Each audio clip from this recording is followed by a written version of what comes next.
Welcome to Lighthouse Outlook, the podcast where we talk less about the markets and more about what matters to the people navigating them. From family offices to founders, we go beyond the numbers to unpack risk, legacy, and the human side of capital. Hosted by the team at McNichol & Associates Asset Management.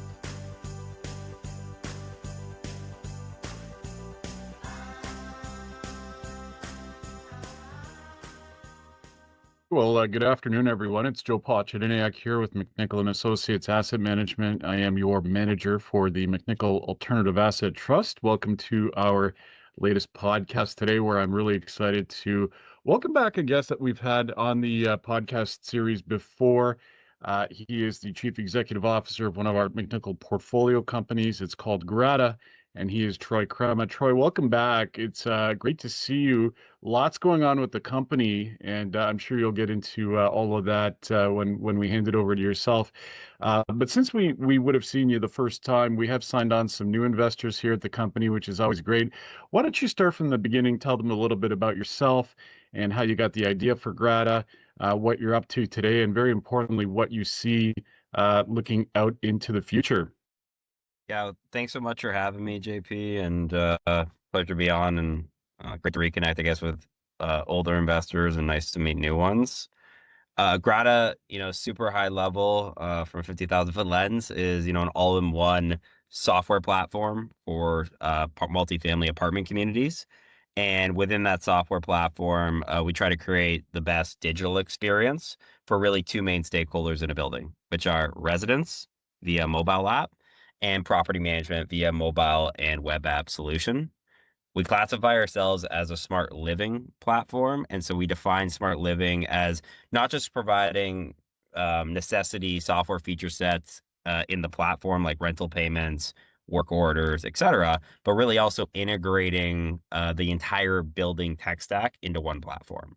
So in a building, we specialize in integrating smart technology. So smart locks, thermostats, leak detection, water prevention, also incorporating integrating base building technology. So fob system or access control, camera securities, intercoms, parking management, and really unifying that stack into one, pane of glass and platform for the building, but also being able to integrate multiple different types of hardware stacks across, the entire North America. So what, Luke puts into a Vancouver high rise is going to be different than what Joseph puts into a Texas garden style asset. But really the software platform shouldn't change, which is Grata, but we can integrate a variety of different tech stacks or hardware stacks for each building, really unify that experience for the property manager while delivering the best end user experience for the most important person, which is the resident at the end of the day through a mobile app, aka the Grata app. Us in a nutshell of where we've gone. So, we originally were founded back in 2019 or 2020 through myself and my co-founder, our chairman, and also lastly my dad Ken. And really, we founded the business because we saw a major pain point in the market, which was that residents were not digitally available nor connected to property managers in their building. I was living in a New York walk-up, like a friend style apartment building. Ken was living in a first service run condominium, and we were chopping rent on a multifamily apartment asset in Toronto, Canada. And all those living experiences, we couldn't get a hold of our PM. We didn't know who to talk to. I had a fob and key in my hand. I was looking at paper notices in the elevator. So really kind of archaic pre-internet technology processes for resident experience and property management day to day were being instituted on those assets. And then my background was really in the software space on the mobile app side.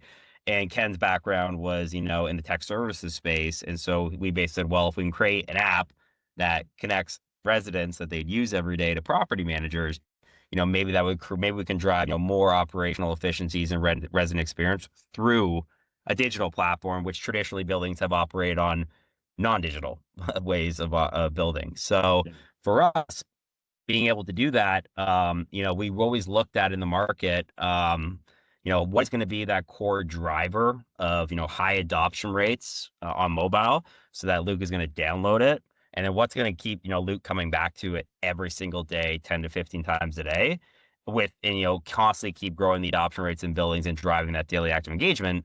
And right away, we saw these things called keys and fobs, in everyone's hands, and basically thought, hey, well, if we could digitize the fob and the key into an app, very simply, that's going to drive up high adoption, and that's what people are going to use, be a core driver and feature that people are going to use every single day, 15 to 20 times a day, to access the front door, amenity spaces, elevator around their building. We started retrofitting back in 2023, existing buildings that were in the market, and we would take literally like a 500 unit building, which would have 1,200 people living there and 0 emails on file. So 0 digital activation adoption, and make it and basically upgrade it with, smart technology and drive that digital key experience. And we saw a 0% building go to 95% adoption, right, and people using it every single day. With those learnings, we became the source of truth platform for the building. And so from there, we said, well, why don't we just keep building and adding to it and really become, an entire ecosystem for a building? And that's really kind of what we've done and constantly year over year over the last 3 years. We started off integrating just smart locks and tying in a basic access control system. Now we do smart locks, thermostats, leak detection, access control, intercoms, etc. And really we integrate the entire tech stack of a building into the platform to provide the best digital user experience for those two main stakeholders. Again, I would say, where are we going with the business? That's super interesting. From a revenue standpoint, I think when we were first starting out in 2023, I think we did about 2.6 mil our first year. Last year we did 2024 10.57, and this year we've just passed. Still got 22 days left, but we just passed the 30 million mark, which is exciting for us. And all those sales have been driven through direct sales. So it's been us picking up the phone, calling developers and owners, getting one project, servicing that building really well, and then, just expanding our logos. And we work now with some of the biggest owner-operator developers across Canada and the US, which include Greystar, First Service Residential, which is a full circle moment for us, with Ken living in that building originally. And then Willow Bridge, which is, the third largest property manager, which now got acquired by Cadillac Fairview as well. So, and those are just a few logos that we can mention on this call. What's exciting about where we've gone this year is, all of our sales have traditionally been direct, meaning, Troy picking up the phone, calling, dialing for dollars, and working down a sales cycle and closing, which is great because now you're finally connected to your customer. What also has been really interesting is that internet service providers across Canada and the United States have been looking for a smart living platform, but also a full service partner, which is what Grata offers, to partner with to sell to developers and owners across North America. So we launched a program last year with TELUS, started in November.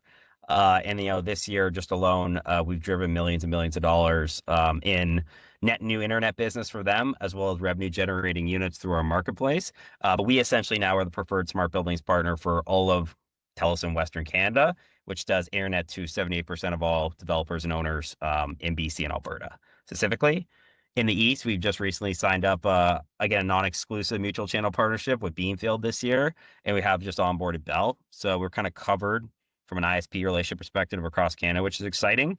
And what that does for us is it drives just a ton of funnel, in pipeline. So every day, the internet channel managers across Toronto, Ottawa, Vancouver, Calgary, et cetera, are talking to developers, talking to owners. And, an organic question is, have you thought about technology for your building? Yes. Here's Troy at Grata, or here's your sales team at Grata. And then essentially we take it all the way from there. So it's been a partnership that's been really exciting for us. And one that I would say is where we're starting to see a lot of revenue growth and traction is really not just through direct sales next year, but also through the channel, which is what we classify it as. And yeah, I think the team, just in general, are all domiciled up in Toronto, located at Yonge and Dundas. So if any older and new investors want to come down for a visit, we'd love to host you. I think we've trying to develop a pretty good presence in Toronto, funny enough, amongst buildings. So now, we're happy to tour people through, Grata buildings that are live and in market today. If you're across the USA or in Canada, we probably got a building where you're located, and happy to, also coordinate from there. I would say, we're expanding the tech team. So a lot of our JP kind of knows this. We're relatively a bootstrap company. So those revenue growth numbers, we haven't taken in a lot of capital to the balance sheet. If anything at all, over the last 3 years, which has been really exciting. We from there, we've just been hiring organically across all departments, but really more so investing in our tech team. So tech team makes up a majority of our monthly overhead, essentially, of what we actually pay. And the reason why that is we're constantly looking at innovative R&D to drive more user experience and more integration stacks to keep driving, a better resident and property management experience for the building to provide more value add. So, feature sets like rental payments and becoming now a fintech on top of being an operating system are all things that we've, incorporated this year, with the evolution of AI now and having a platform that has a lot of data. Well, if you have a platform that has a lot of data, the next organic step is build AI learning modules to enhance that data and use it to basically drive more performance. And so with AI, fintech, and all these other different components, we have to constantly keep investing back in the technology and the product. We're a cash flow positive business, high profit margins, and we had I don't know if we could say this on this, but we had a tax hit this year that we had to think about, which are all good problems to have, for a business that's growing. But we're always looking at ways to keep investing back in to the product, just given that we want to stay ahead of the curve. We want to be bleeding edge in the market. And, this is just multifamily rental, which is about a 40 million unit TAM, which has a housing shortage everywhere. So it's a super fast growing market year over year over the last 100 years. But looking to get into, hospitality, condos, maybe, I don't know if we go into office, but, different verticals where there are essentially buildings, those are all things that we're thinking about to grow our TAM and, grow our reach, not just in North America, but worldwide. But, yeah, it's been an exciting few years for us. And, McNichol Associates have been great, investors and partners of ours. Well, and you said some things there that really are, I'm sure, exciting for yourselves. Well, one of the terms you used was revenue growth. Boy, are you ever! And we as investors, we're excited about that too. But I want to shift gears to something a little bit less exciting. I remember back when I was younger, I had a condo down by the Sky Dome, and whenever I would hop down to go on a vacation, I'd come back and the mailbox was just absolutely stuffed full of flyers that I didn't read in the first place. Yep. So talk to us a little bit about that, and explain to our investors what what the Grata Plus Marketplace is and how that integrates into the overall operations. Why is that so essential in becoming a really fast growing part of your business? Yeah, so I think it's a good dovetail in just the mobile app demo, which I'll pull up right now. Sure. So again, going back to kind of when I was talking about we retrofitted 500 unit buildings and, zero people were essentially in the digitally available or had an account in the building. If you're a marketer marketing to that building and you can't reach anyone digitally, aka first name, last name, email, phone number, you just spam them via direct mail. So you go basically and go, I'm just going to market, I'm a 500 unit building. I'm going to send 500 flyers a week for 52 weeks. And, hopefully someone signs up to my HelloFresh deal or my telco deal. That is actually traditionally how buildings are marketed still to this day, because people do not actually know who lives there. They are literally black holes of data that Google and Google, Bloomberg, Apple literally don't have any data on, right? Like it's literally like a crazy actually kind of the digital landscape of data is like everywhere in the world if you look at it from a map, but in apartment buildings it's like a black hole, which is kind of Yeah. funny to think about. So going full circle to answer your question directly, JP, if you create a mobile app now that drives 0 to 95% adoption, well, now I got 95% of the building that's accessible via app, email, and SMS. And guess what? If they're in the app, every single day, 10 to 15 times a day to open the front door intercom for the Uber Eats driver, to, tap my card across the entire building, like my hotel card for my building, and have a whole tap Bluetooth experience. Well, this is driving, daily active engagement on that platform, which in turn allows you to open up unique marketing opportunities through this, which is our Grata Plus section. And this allows us to essentially market, deals and offers through national partners, which in this case is TELUS, that they've never been able to offer before. And so, TELUS has been a pretty amazing partner of ours because, there's a lot of, different lines of business that we're able to market for them, whether that's, TELUS security or data protection, whether that's, the latest accessories on an AirPod if you sign up to a new phone plan, right? And we've actually, what's cool this year is, this marketplace section has grown so much because our reach has grown, but we've also been able to onboard national partners like TELUS and like State Farm now into the US that they've never been able to get to people in buildings. And so we're really driving what we call, revenue generating units for them across, traditionally a vertical, within TELUS that has spent a fortune on customer acquisition programs like flyer drops, ice cream trucks outside the building, having to literally go there to like literally have a person in a TELUS shirt go there and try to sign up, JP for internet, right? So it's very costly to actually onboard and sign up customers. With this, within a few clicks, you get access to the building and then you can market them anything you want. And then your offers and deals can change depending on the demographic of the building. So what you market to a student housing building in Edmonton is going to be different than what you market to Hilux, say high rise in Toronto, right? And everything in between. So the ability for Grata Plus to also be a marketing engine across app, email, SMS, but also being able to drive different offers and deals to different demographics of buildings has been a massive value add to telcos in general, but is now becoming a massive value add to other national partners and sponsors as well.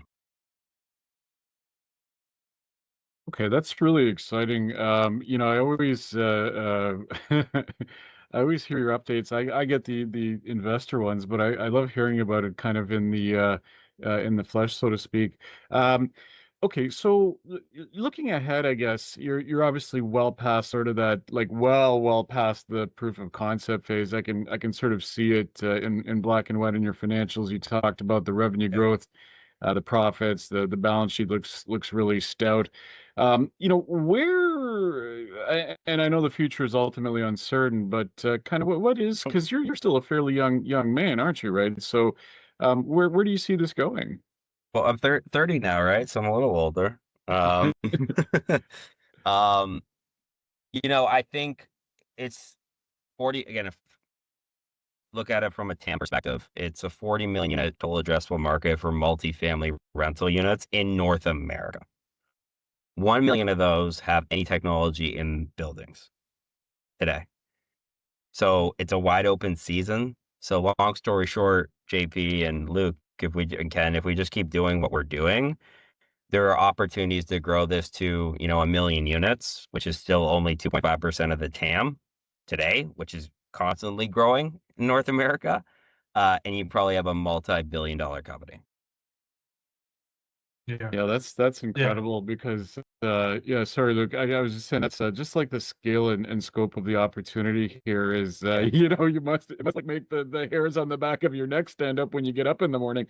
Yeah. Sorry, Luke, you were gonna ask something. Go ahead. Yeah, I was just thinking from obviously the renter's perspective, it's way better than, the smart living concept is way better than going on a website to, rent out the movie room or whatnot. Yeah. But from the portfolio manager or the owner's perspective, have you seen like rent growth go up? Like what do you see on on that side? Like what's the incentive for the landlord to put this in the building? Yeah. I mean, it's a great question. So the number one amenity that people sign up to when they go lease up in a building rental as of this year is technology. It's actually kind of crazy. It's not the gym or the, nice pool in North Carolina. It's, actually technology and convenience to the end renter. And it has to work and it has to be aggregated and it's going to be centralized, which again, people are investing in technology for that resident experience just to drive lease ups. 78%, the highest amenity for retention now, Luke, in the market is technology. So, if you can drive new lease ups and you can drive retention amongst good residents for your building, aka top line rent growth or revenue for your product, then you're going to invest in technology. So that's just, step one. Two, it's operational efficiencies and cost savings across the board. Fobs, keys, clickers, those are all reoccurring physical pieces of hardware that people give out that take people to give them out to people, right? If you can literally like take all those out of circulations they're saving, but if you now can manage a 500 unit building with a staff of 2 or 1 versus a staff of 15, right away you're generating NOI and you're generating savings across the board. That's going to impact your cap rate, which in turn impacts your portfolio value. So what we always say to partners is, when you put Grata into a building, regardless of whether it's a 1950s built building or it's a new development that's 5 years out, you are investing in a smart living experience to manage your building into the future, which is full digital. And what's interesting is, traditionally we found that, people want to have fobs as redundancy, keys as redundancy, stuff like that. Like they still want those. Um, we're now finding that people are actually moving towards full digital mobile first experiences. And, if you don't want that type of experience, that people are going to the renter, then they'll go, you're not going to live here. Right. So that's really kind of what we started seeing, is this shift from, I would say, older archaic ways of managing a building through reoccurring physical hardware to mobile first, fully digital, efficient buildings. But you need a platform to do that, which is Grata. And all that does lead back to, NOI and savings. And, the third bucket of what we're looking to do with that Grata Plus section, just to bring it full circle with JP, it's leveraging, potential marketing and ancillary revenue opportunities for that marketplace to add another line to the balance sheet for an asset. If we are able to add that line, which, now we're getting a lot of traction with, the telcos and the insurance companies who have super high customer acquisition costs for these buildings, we can start giving that money back to the owner. Then you're literally a revenue generator. You drive all the operational efficiencies and savings for a building, and your NOI story just keeps expanding and growing. So it becomes a why not, why not versus a when, conversation. Yeah, and I think, Troy, you talked about this with myself offline one time, which is, now people are well, building owners are looking to enhance the performance of the building. But one thing I forgive my ignorance, when you kind of approach a building and it's, a 1980s or 1970s vintage style building, is retrofitting harder, or would you prefer to say, okay, I'd rather start, it's Monday morning and I just started my week, I want to have a bunch of meetings with some brand new developers, or do I want to have a bunch of meetings where I'm going into buildings that are, twice my age? Yeah, I think it's, twofold, right? We've always been of the mindset that Grata is a product for everyone. We had a cool use case last week. So we partnered with Avenue Living out in Western Canada recently. If you look at Avenue Living's portfolio, it's a mixed bag. They got Class A assets, Class B, Class C, affordable housing, Class D assets, and not so great, markets and areas. But they're of the mindset that if we upgrade, to a digital experience across the entire portfolio and in turn upgrade systems, it's going to provide a value add for everyone and allow our team to operate more efficiently across, multiple assets versus, how we're operating today. So, in turn, just as use case, like we went into a 40-unit building last week in Calgary, and we drilled out all the keyed locks, but the doors were like messed up. And so it's interesting in the sense that we know so many intricacies about an existing building and its age that we can go up front and go, hey, you're going to need not just a smart lock, but you're going to need a wrap, you're going to need a lever, you're going to need, an extender because, the holes in the door frame are not going to line up and match. So long story short, we've been able to standardize retrofitting to an extent, which all comes based on hands-on experience and, knowing that. For new developments, yeah, it's great. It should be easy, I would say. We now, by developing this full service offering, people are going, I don't trust anyone with technology for my building but Grata. Because if I build a 600 unit high rise and I got 10 different trades on site across that door hardware, access control, HVAC, lighting, those trades are only incentivized to put something into a building and then do it as cheaply as possible because they're gone after the building's built. If the software platform is tying in the full service offering, the implementation of tech, well, one, they can have, buying power price points. So there are savings, across the board that we can provide on the CapEx upfront. And then second, there's just going to be a quality assurance aspect that, Grata is going to be able to implement versus, 6 or 7 different trades. And, with that type of offering, I would say on the full service and projects and construction side, the margins and the high ticket items that you're able to implement for that are substantial. But the ability to essentially provide a one-stop shop process to implement physical technology in the building that, eventually the software platform ties into, I think is just a value prop that is super unique in the space and one that we haven't seen anyone do besides us. Okay, very good. Yeah. Well, Troy, Well, it's I really think about it, exciting. Yeah, go ahead, Luke. Sorry.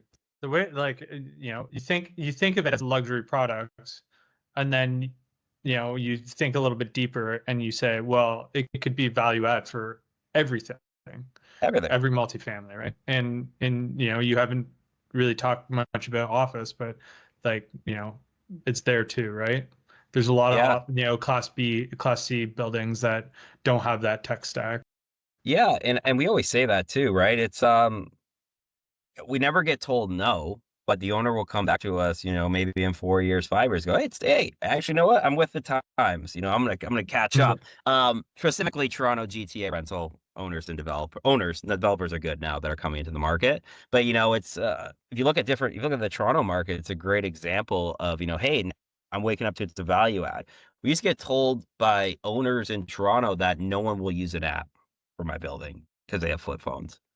That was like 5 years ago, right? Now it's like, if you don't have an app, you're outdated. But then if you have an app that does all these different things and centralizes everything, then, you're not driving efficiency right across your orgs. So, it's just been an interesting, I would say, evolution, Luke. And, that I guess that even just market shift in like, the last 6 months of, hey, it's a mobile first digital way to manage buildings going forward.